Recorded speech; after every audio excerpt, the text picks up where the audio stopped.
আপনার জীবনে সবচেয়ে আপন কারা? এই জিনিসটা বুঝতে হলে আপনাকে একটা পলিটিক্স করতে হবে। একটা প্ল্যান করতে হবে। সেটা হলো আপনি আপনার আত্মীয়স্বজন, বন্ধু-বান্ধব, নিকট মানুষদের কাছে যাবেন। তাদের থেকে কিছু আর্থিক সহযোগিতা চাবেন। আপনি দেখবেন আপনার যেসব আত্মীয়স্বজন, নিকট মানুষ, বন্ধু-বান্ধব আছে, তাদের থেকে অধিকাংশ মানুষই আপনার থেকে দূরে সরে যাবে। অনেকজন অনেক বাহানা করবে। কেউ বলবে আমার আজকে অনেক দিন চাকরি নেই। কেউ বলবে আজকে অনেক মাস আমি বেতন পাই না। কেউ বলবে আমি পরিবারের চাহিদা মিটাতে কষ্ট হয়ে যায়। আবার কেউ বলবে যে আসলে টাকা পয়সা দিলে সম্পর্ক নষ্ট হয়ে যায়। আর এই সময় আপনার এই খারাপ সময়ে যে আপনাকে সামান্যতম সহযোগিতা করবে, সে আপনার প্রকৃত কাছের মানুষ। কিন্তু এই কাছের মানুষটা পাওয়া বড্ড কঠিন। আমি নিজের বাস্তবিক কথাই বলতেছি। নিজে বহুবার এরকম অজস্র বিপদে পড়েছি, অজস্র ঝামেলায় পড়েছি। আমি আমার কোনো আপন মানুষ, কাছের মানুষ, বন্ধু-বান্ধব কাউকে পাশে পাইনি।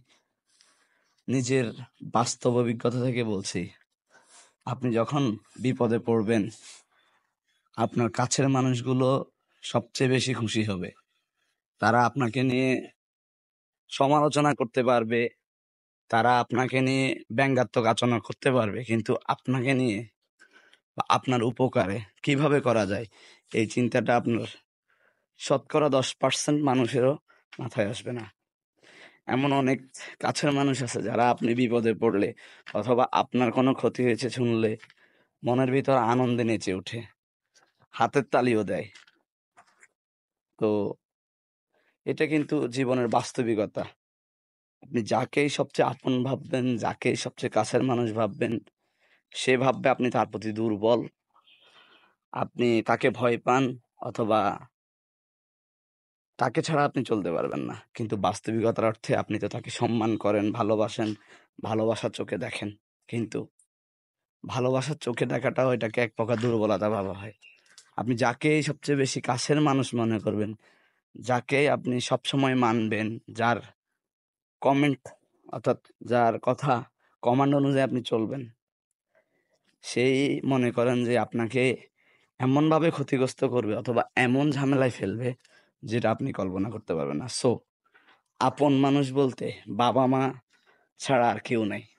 আর দুনিয়াতে সবচেয়ে আপন, সবচেয়ে প্রিয় মানুষ একজনই, যিনি আমাদের সব বিপদে, সব আপদে, যে কোনো সময় আমাদেরকে সহযোগিতা করে, এবং যিনি আমাদেরকে সৃষ্টি করেছেন তিনিই হচ্ছে একমাত্র আমাদের আল্লাহ।